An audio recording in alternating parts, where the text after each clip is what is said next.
저출산 고령사회위원회가 지금 현재 검토를 하고 있는 지금 내년 초 정도에 이 저출산 추가 대책 발표를 하기 위해서 검토하고 있는 저출산 정책을 좀 몇 개 보여드리고 있는데 허 교수님 저는 저게 좀 이해가 안 가는 게 버스 전용 차로를 이용 못해서 아이를 안 낳았던 거라고 생각을 하는 건지 아니면 네. 주차장에 주차하기 힘들어서 다자를 안 가겠다고 생각을 하는 건지 좀 의문이 드는 정책들인데 이게 검토할 가치가 있는 겁니까? 저게 대통령 직속의 저출산 고령위의 검토 중인 안건이라고 믿기 어려울 만큼 굉장히 디테일한데요. 먼저 저출산 대책으로 저희가 이제 쏟아붓고 있는 예산이 46조 3천억 정도 됩니다.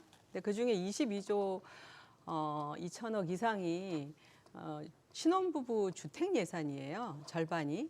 근데 전 세계의 인구 정책 전문가들이 메타 분석을 전 세계 국가들의 인구 정책이 어떤 정책이 효과가 있었나 이거를 메타 분석을 해봅니다. 전 예. 세계 한 국가가 아니라 단일 네네. 국가가 아니라 전 세계. 전 세계 정책의 메타 분석을 돌려보니까 그 상관관계가 나오는 변수들이 몇 개 없어요. 정상관계가 있는 것이 몇 개 없습니다. 첫 번째, 여성들의 교육 수준이 출산율에 반대되는 지표로 나타납니다.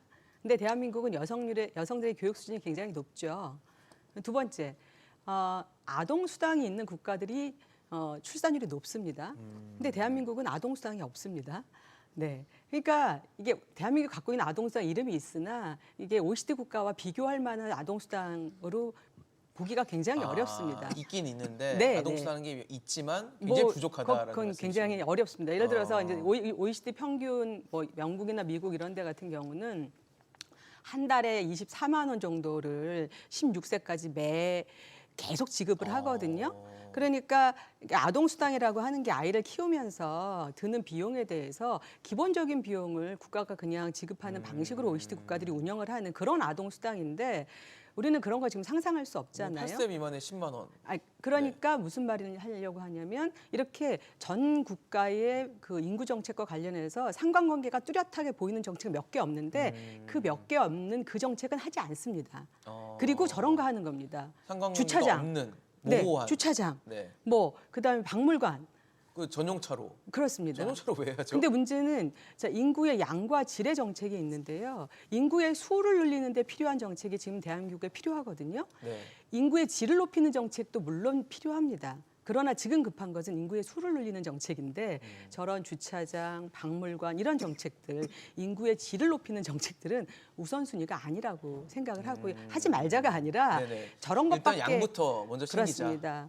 그러니까 우선순위 정책에 대해서 좀 잘 판단했으면 좋겠고 네네.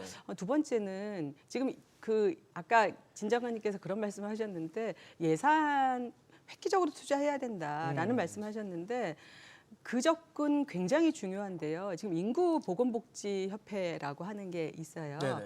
이게 대표적으로 인구 문제와 저출산을 견인하는 그런 단체로 여겨지잖아요. 근데 놀랍게도 아까 진 장관님 말씀하신 것처럼 80년대 이미 2.1을 내려갔는데도 불구하고 저희가 강력하게 가족계획을 추진했던 네. 가족계획협회가 지금의 인구보건복지협회입니다.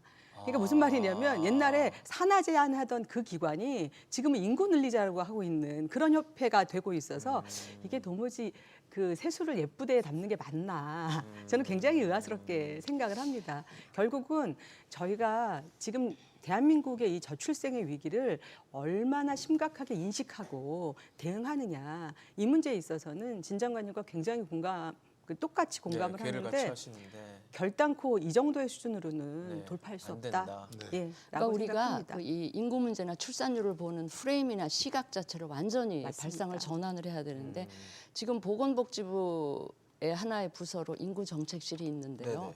저는 지금 우리의 인구 문제의 성격에 비춰보면 이거는 복지로 접근할 문제가 전혀 아니다.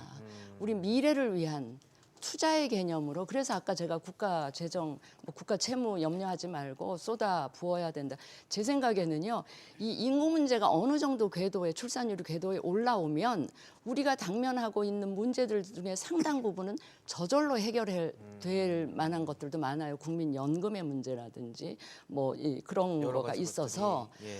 그러니까 그런데 이제 아까 얘기 나왔지만 우리 저출산 고령사회위원회에서 내놓는 정책을 보면서 제가 너무나 절망했던 거는 지금 0.6 수준의 나라에서 내놓고 있는 그것도 저출산 고령사 이거 업무를 전담하고 있는 거기서 일하는 사람들의 발상이 저 정도밖에 아니냐.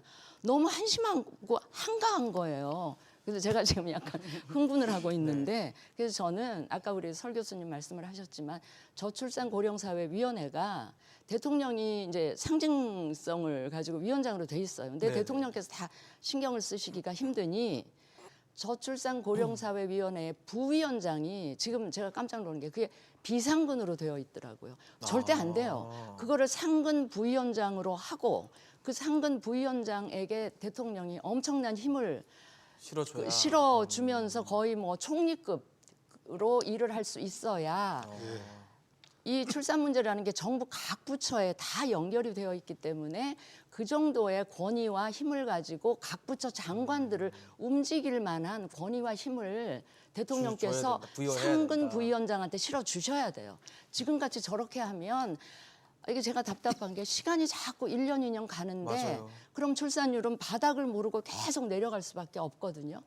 그래서 제가 출산 문제만 생각하면 잠이 안 올 정도로 지금 답답합니다. 네. 예,